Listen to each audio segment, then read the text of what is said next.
first things first, I'm 28 years old. I've been an aviation lover since I was a child, and I first started VATSIM around 2007. Since then, I've been an I1 since 2013.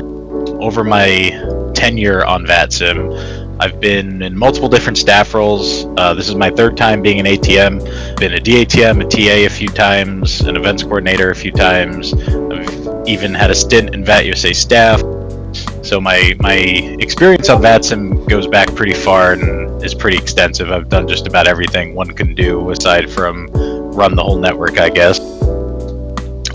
In real life, or in my real life, I should say, I've been a paramedic for a few years back when I lived in New York. I'm currently now in Florida now. And while I was in New York, I was a full-time human resources manager, so I have an extensive HR background, which will come to light later on, I'm sure.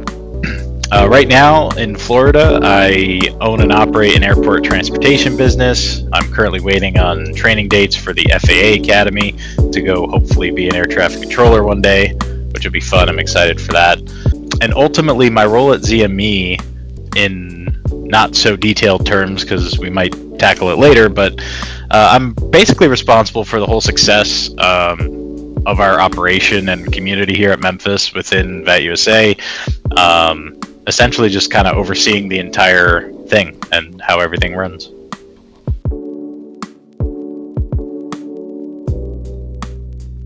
When I first got involved in flight simulation period back in, really it was like 2005, 2006, right when FSX came out.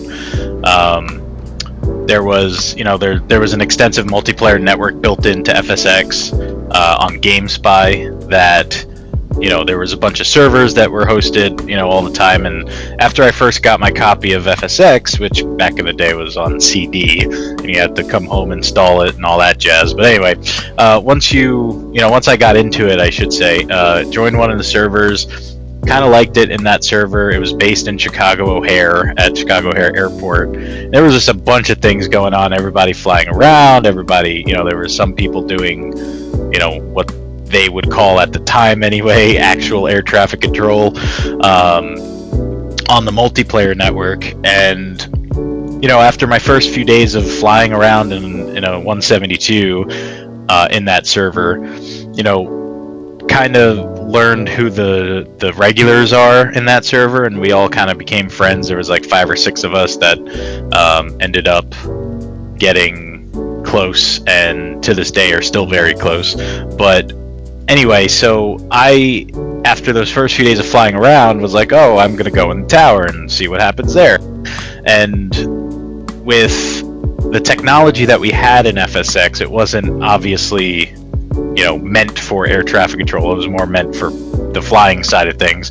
So, it's kind of sitting in a 2D room in the simulator, staring at a screen with dots on it, kind of piqued my interest a little bit. And then after those first couple weeks of doing that, me and my group of friends figured out about VATSIM, and one by one we all kind of joined and started flying on VATSIM. And then, once we realized that VATSIM itself was more for both air traffic controlling and for piloting, or flying, if you will, we all kind of strayed towards the air traffic control thing, and I always thought that was cool. And then once I got my first taste of the air traffic control side,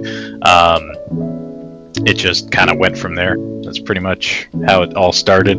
Nothing too serious of oh my goodness, air traffic control, but the fact that there was an online community of thousands of people that was geared towards air traffic control, virtually anyway, really piqued my interest and started the game for me.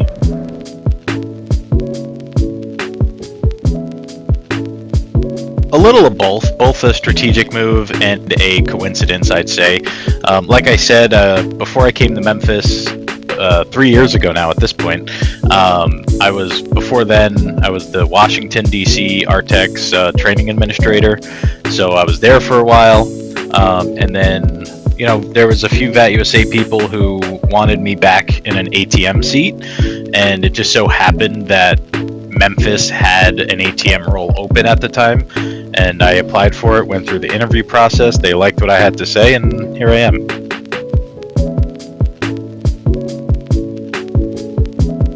I will start off by saying that it is not an entry-level position, meaning it's not just a position that, someone can wake up one day and say, oh, I'm going to be the ATM of Memphis, for example.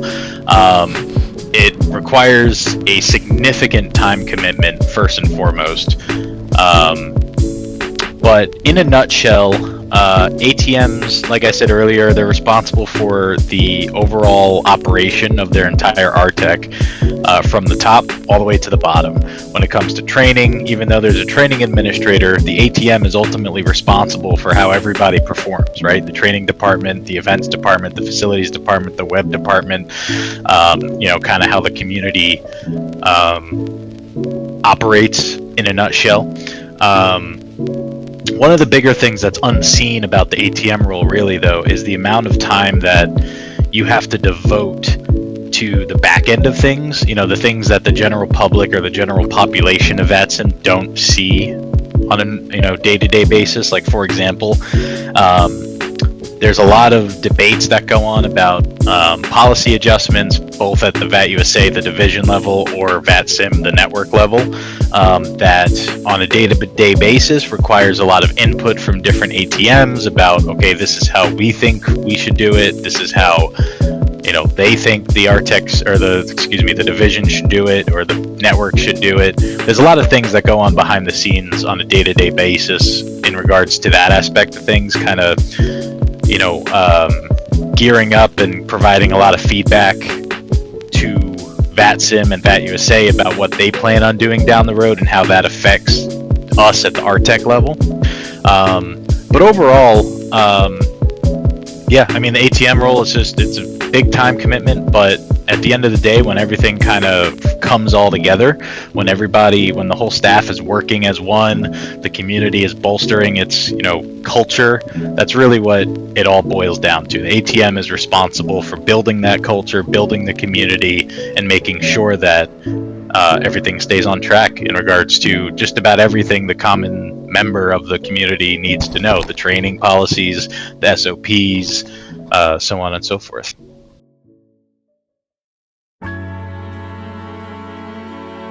The biggest thing that I think people forget or misunderstand in general is that ATMs are just another community member, right? They may be at the top of the chain when it comes to staff or the operation or anything like that, but at the end of the day, I'm just like everyone else with a fancy title. That's the only difference. A lot of people tend to get scared when they train with me, for example, because I'm the ATM, or when I join a voice chat when everybody's, having a good time, or, anything like that. They just get a little on edge because, oh no, the ATM's here. But at the end of the day, I'm really just another community member that, enjoys what we all do. And even if stuff has to get done, I take it off and I'm like, I'm going to just be the C1 controller on Memphis Center today. I don't want to deal with any of that extra stuff until tomorrow.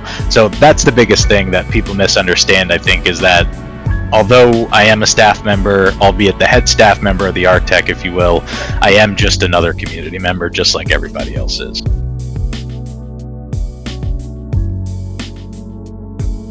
My leadership philosophy, if I'm being honest, doesn't really change, whether it's talking about an ARTCC,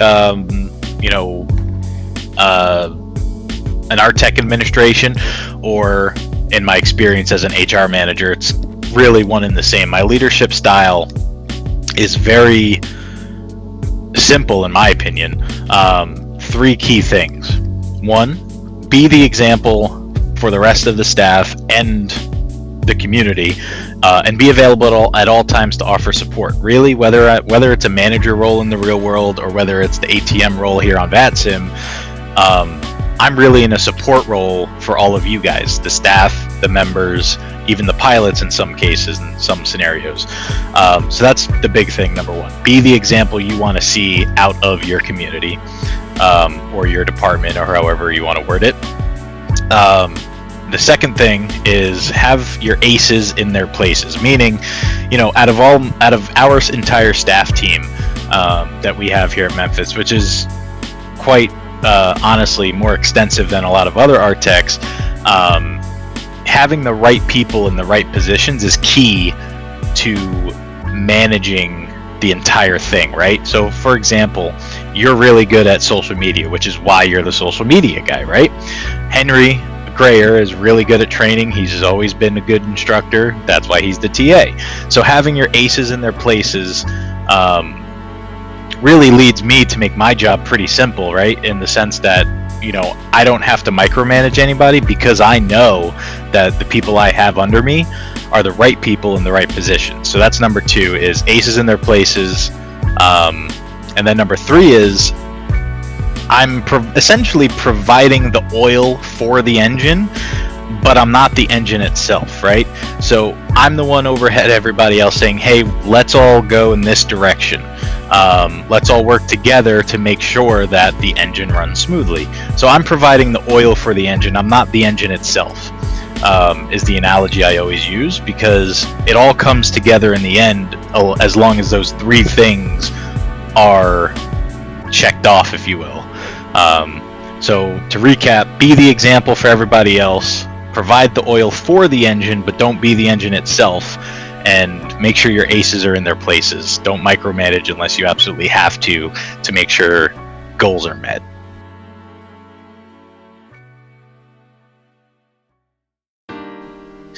Quite honestly, my Memphis experience is a little bit unique, and I'll explain it a little bit without putting out, you know, too much detail. So when I first came to Memphis as the ATM, one of the goals that VAT USA gave me was, hey, you know, Memphis is struggling in a few different areas. You know, maybe it needs to be a little improved upon in certain areas. One of the most challenging decisions I had to make was whether or not I come into the ARTTEC and let things, you know, continue on as they have been, or completely and utterly revamp how we operate. And ultimately I elected to go with option B, which led to a little bit of adversity those first few weeks, but after we got through it, and the community saw that I'm actually here to help, everything, you know, started going smoothly and bolstered into the community we have today. And I'd say one of the other challenging decisions I have to make on a daily basis from time to time is overall disciplinary decisions or actions, right? Because no one in a volunteer organization probably expects that there are standards to uphold. VATSIM is unique in that sense because the structure of VATSIM is such that it all comes down to following code of conduct or following SOPs or following, you know, all sorts of different policies and procedures to make sure everything runs smoothly.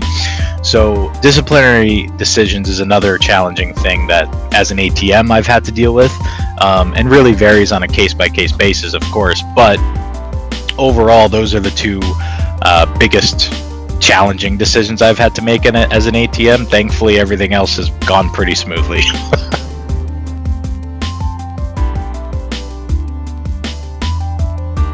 Essentially the same answer to both questions. So from my perspective as an ATM, or even as a, you know, let's say, you know, when I was an observer, this is something I looked for, you know, in deciding where I wanted to start my VATSIM journey. In my opinion, it all boils down to culture. That is what makes an ARTTEC unique. I've been a big proponent of this across the network in my various different positions. Everybody knows it. When I enter the room into a conversation, it is generally poised towards my culture spiel, if you will. But everything about your facility, right? Whether it's membership counts, training availability, or quality for that matter, staff member, their execution, staff member retention, controller retention, everything that as an ATM I have to worry about comes down to the culture. If the culture is one that is well controlled and is inclusive of everybody and their, you know, their differences, and focuses on us as a community, then everything else falls in line, right? The people want to be here. If the culture is great, they do. Our activities higher. If the training staff aren't burnt out because we have good training policies in and we have good instructors, good students that put out quality content, our training availability goes up on the instructor side, thus our training output comes up on the controller side. retention itself is one that all the ARTCs kind of battle with from time to time. Thankfully at Memphis, every time I have to do, or I should say me and Chris have to do activity counts, not many people get removed for inactivity, and that shows that we have something special here because everybody's putting in their part to our community. So what do I think makes an ARTC unique? 100% all day, every day, it's culture. That's without a doubt the most important thing also, in my opinion.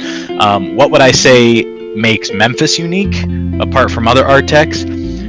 Our culture, like I said, basically two of the same answers there. But not only just our culture, but from the top to the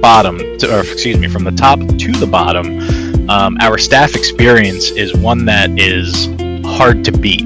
Aside from there's probably one or two other ARTCs out there that could beat us when it comes to how experienced our staff members are on VATSIM, but we have one of the most robust staff teams in the division by far, and as a result of that, our culture is also one of the most robust and unique in my sense. And that might be a little biased because I am the ATM here, but that is firmly and truly what I believe leads to our success and uniqueness is our culture and our staff, for sure. And obviously our members, right? If our members see that our culture is great and our staff, are there to support them, they do their part by controlling, by being involved, so on and so forth.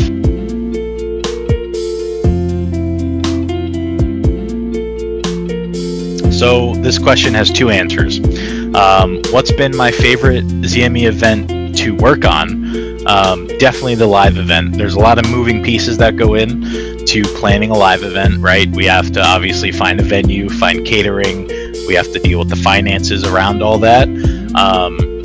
Thankfully, because of my experience on VATSIM, I've done this a few times for different ARTCs, and I'm happy to say that Memphis Live, for the first time ever, is occurring in August, and I cannot wait for that, to see all the hard work that not only myself but everybody else that's on the live event committee put in to see how all that works and see how it all comes together. So the live event for sure is something that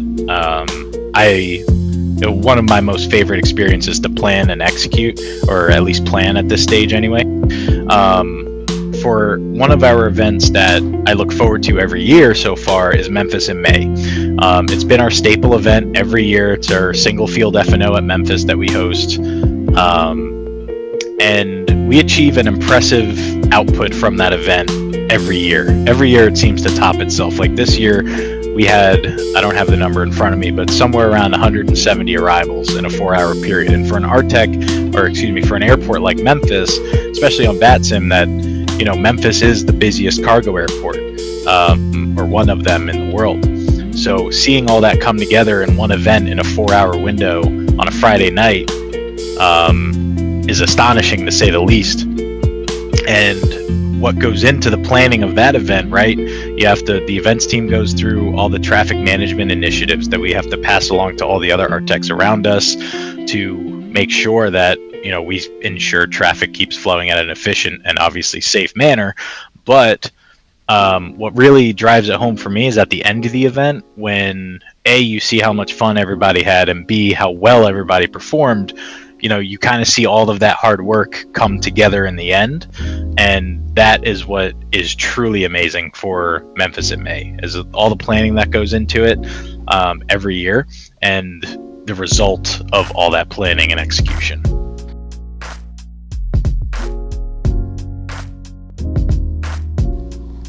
Well, if I'm being honest, which is contrary to what I control on a daily basis, I'm going to answer this as, during an event and not during an event, because they do differ for me. If it's an event, I love working a finals position. I think it's the most challenging, right? Because everything comes down to the finals box. If the finals box is struggling, so are the feeders, so is the TRACON as a whole, and so is the en-route environment that's feeding the TRACON. So I love to work a busy final position during any event, for that matter. When I'm not controlling during an event, I'm always working, for the 9 out of 10 times anyway, I'm always on Memphis Center. And I like it because ERAM is a lot better than stars in my opinion. You can do a lot with ERAM that you can't do with stars. But as a whole, I think I just like working the airspace top down. I think when it's busy, it's pretty challenging, but I like the challenge. So as a whole, during an event, any finals position for sure. Not during an event, you can catch me controlling Razorback combined.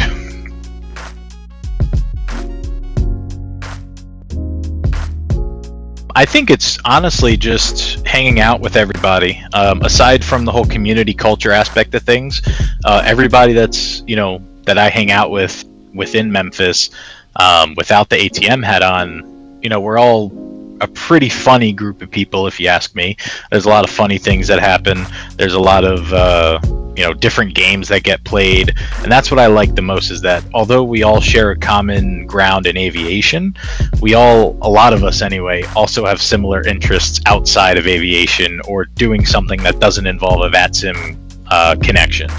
So I think that's honestly the biggest thing, is just everybody hanging out with each other. I love to hang out with everybody else. If it's not in this server, there's a few other ones that everybody has that I'm in and out of, doing a bunch of different things. And I think that's what I enjoy the most, is it's not always about VATSIM all the time, contrary to what VATSIM would like. But yeah.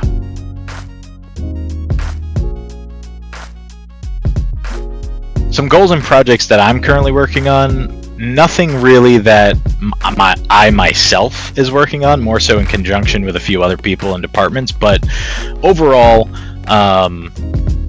one of our goals for this year anyway is making a push to get 8,000 hours from start to finish, from January 1 to December 31 of our tech activity.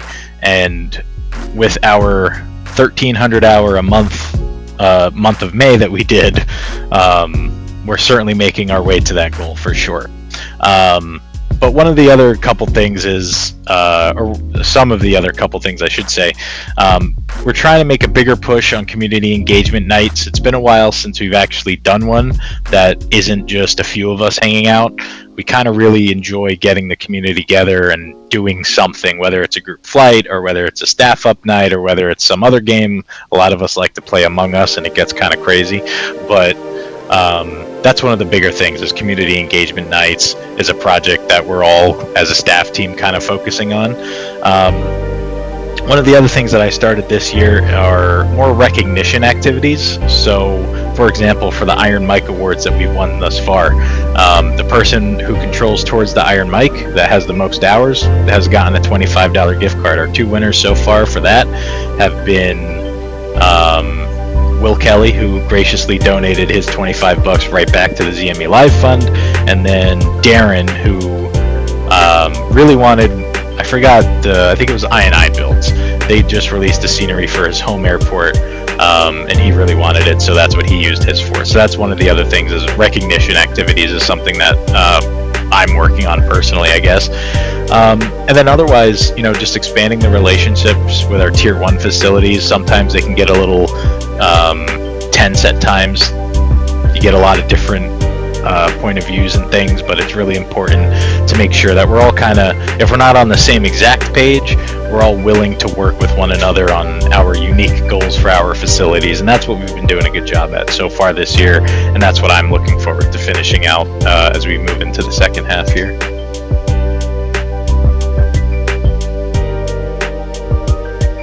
Well, I see us going to a few places. First and foremost, I think the biggest thing that is obvious for everyone to see is our community continuing to grow. We're up to just about 90 home controllers now, which is an impressive number over the 30 or so that were here when I first joined as ATM. And again, that goes back to our culture and sense of community. But what I would like to see is eventually, probably over the next 6, maybe 12 months, we'll probably hit over 100 active home controllers, which for an ARTCC like Memphis is going to be a goal that we are proud of, because again, that shows our culture, our community, and everything else. So that's one of the things that I could see us getting to in the next year or two. Obviously hosting our live event and turning that into a yearly tradition. from here on out. It's going to be an exciting one this year, and I know that we're already talking to the same venue that helped us out this year for next year. So, we're trying to make it a yearly tradition. That way, everybody has something big to look forward to, aside from just the regular FNOs or SNOs. Just getting everybody together live and in person is truly a special thing to have done. So that's what we're looking forward for the live event side of things anyway for the next few years. And overall, I think just being a champion and quote unquote the example ARTTech for VAT USA, and within the division of, hey, we're doing a lot of things that work really, really well. Not to say that I want every ARTTech to operate the same exact way as Memphis does, because that has never worked before, making two ARTTechs the exact same. But there are things that we can learn from other ARTTechs, and other ARTTechs can learn from us. So that goes back to talking with our tier 1 facilities from the last question too. So that's something I'm looking forward to, is working more alongside other ATMs to kind of, hey, this is what works for us, hey, this is what doesn't work for us, and kind of just being that support ARTTech for other ARTTechs as well.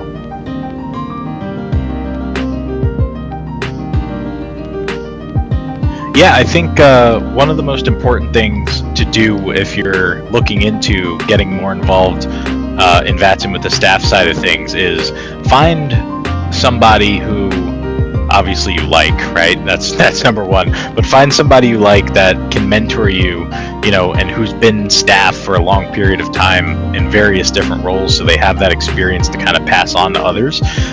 Find that person and connect yourself with that person. Talk to them how they would do things, or how they got involved and things like that. That's in my opinion number one, and that's what helped me the most when I was an observer, and getting my feet wet with VATSIM was, there was a few people at my home ARTTech at the time that I kind of clicked with, and as they grew up in the VATSIM world, and obviously I was a few years behind them, but as we all grew up in the VATSIM world, they got to staff they got to staff positions before me, and I was able to use that to my advantage. How did you do it? How did you portray yourself? How did you, act? How did you, develop yourself into a staff member?